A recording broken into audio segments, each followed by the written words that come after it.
Bum bum bum bum bum bum bum. Tomatoes? Hello, and welcome to the video for How Do I Sequencer, a basic camera movement. So I'm going to run you through this example. We're going to fly our camera around our level here, warp it back to the player, and then it jumps back to the player control, and you can see we can move the character around like normal. This video is going to show you how you do the basic camera movement using Sequencer, because it's something I've noticed come up a few times. We're not going to go into too much depth and detail, but we're going to show you start to finish how you might put a camera in the scene, make it do something, and then end. So if we look, here's the sequencer that we're using here, and it looks pretty simple. But again, we're starting from scratch, so let's go ahead and get rid of that sequencer. Let's go back to our folder, and let's create a new sequence. So we're going to go ahead and go up to Cinematics, Level Sequence, make sure we save it in the right spot. And we'll call this one Sequence Player Intro 2, because the first one was Player Intro 1. And here's our sequence. Right now we have nothing inside of it. We have a camera inside of our level. I've gone ahead and added a camera actor, and you can see it here if we were to zoom in. It's all the way back here. It's behind our little fire effect. Oh, that's so annoying. We're going to want to fly through the fire effect, look at the player, and then come back. We could do whatever we want. You could just move it sideways or vertically. It doesn't really matter. But we need to know how we can make our camera move. We do that using keyframing. Since we have a camera in our system already, we can go to Track while we're in our sequencer, Actor to Sequence, and our camera actor. And that's going to add our camera actor to our sequence here. Now the basic rundown is we have the length. This is the total length of our sequence here. We have what we're sequencing, what we're going to work with, and then we have a little preview. And we use keyframes, or individual points of data along the sequence to determine what the object is doing. In this case, we're going to be moving the transform, its position and rotation, over time. Let's go ahead and set this to something like 90 seconds. 90 frames. We're going to run at 30 frames per second, as you can see here, and we'll set it to 90 frames.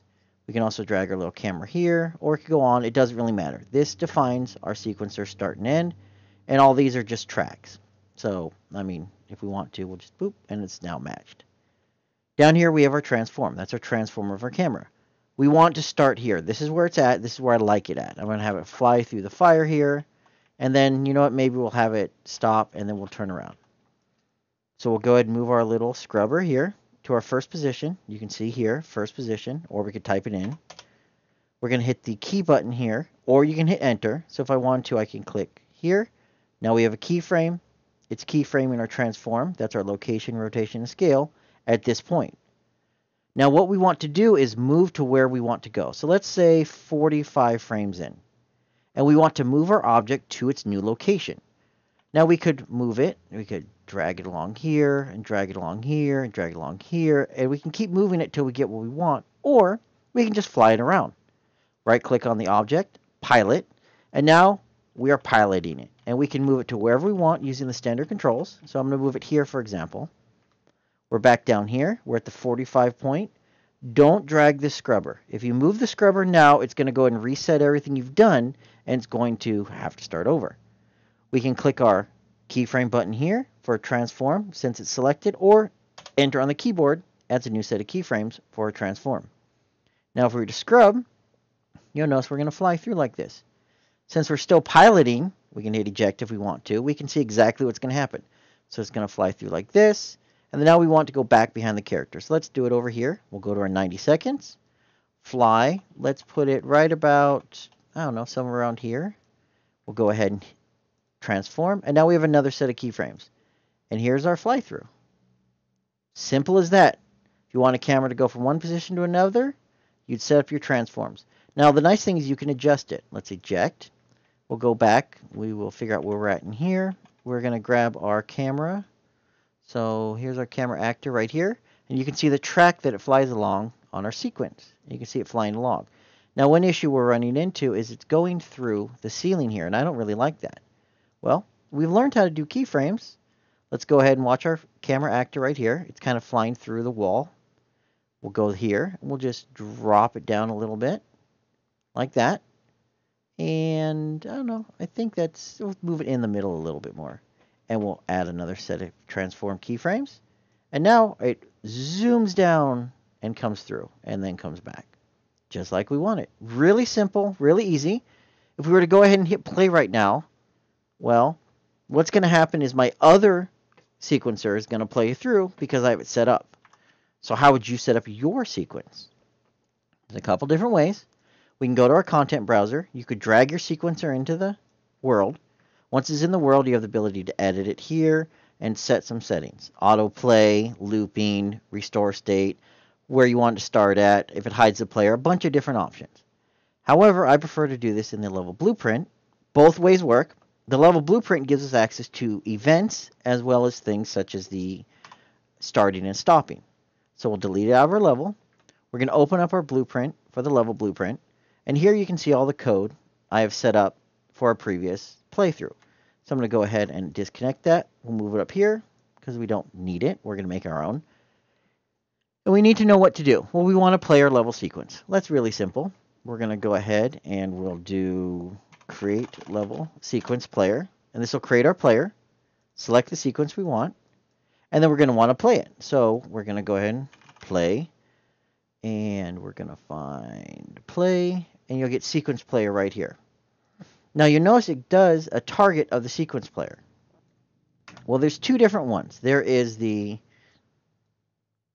return value here, and then the out actor here.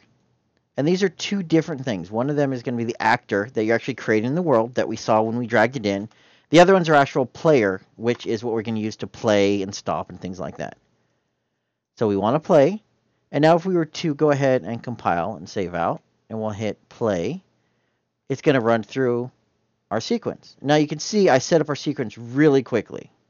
You also notice it kind of acted a little bit weird there. It was playing through a couple different things. We didn't get control back of our player. We don't really know what's going on here. If we go back into our level, we can go ahead and take a look. And you'll notice we actually have players already existing in our level. When we created our sequence player, it added it to our level automatically. So since we don't want that to happen, let's make sure we delete any of them. We'll hit play again. You notice it quickly runs through and we have access to our player. Now here's something we need to watch for. I'm going to play through this and I'm going to move my character. And you'll notice my character moves. He already moves in the sequence, which isn't what we want. Well, that's pretty simple to fix. We can, well, let's do it before we play. We can get our player controller. There's two nodes we care about. It's the, not disable, it's enable. Enable look. And we'll just go for look input. You gotta drag off the player controller. There we go. Look right here. Set ignore look input. And then we'll do move. And you want set ignore move input. So what these do, we'll hook them up right here and here, is if we have them checked, it's going to go ahead and ignore input from the player for looking and moving. So the mouse and the keyboard. So now I can't move my player. And it's exactly how we expect. But now we can't move our player again. If you are actually using this for something interactive, you're going to want to give controller input. If you're not, then you're done. You maybe just want to play a bunch of different sequences. Maybe you have an architectural visualization. All you're going to want to do is make your camera move throughout your level and then sequence together sequences or different camera cuts. But let's say we're doing this for like our player intro. We need our input back. We already know what to do here.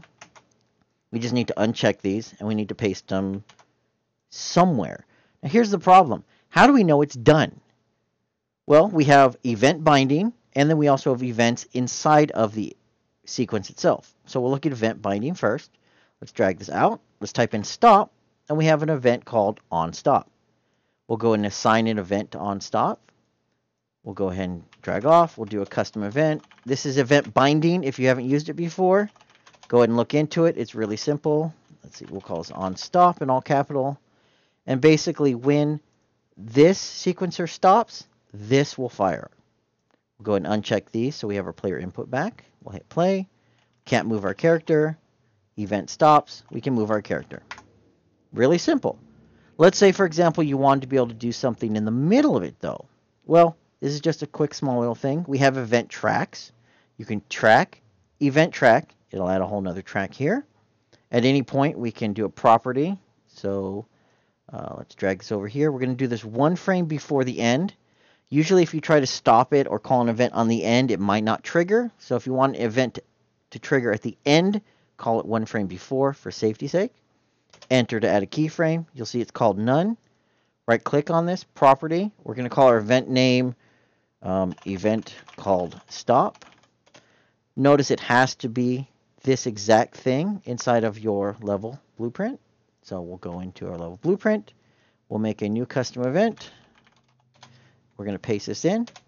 Event called stop. We're going to unhook this. So we're no longer using this binding. And we're going to use our event. We'll hit play. Should be the same result. Can't move. Can move. Exactly like we wanted. You notice how over here we called our ignoring input? Well, nothing would have stopped us from making an event right here in the beginning and disabling the input and re-enabling input through events. And just as a quick aside, there's also something new in the later versions of Unreal Engine. I think it's version 20 and on.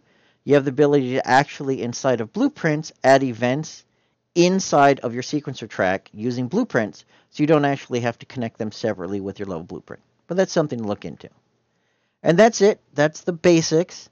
There's a lot of extra stuff there at the end, but the key here is we have a sequence. We have things we want to keyframe. What do we want to have happen? In this case, the transform of our camera. We set our scrubber to exactly where we want to have a keyframe. We use the keyframe button on our track. Let me go and undo that.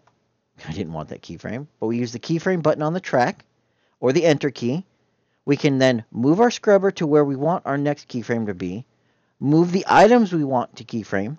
Use the keyframe again. And then you have it moving.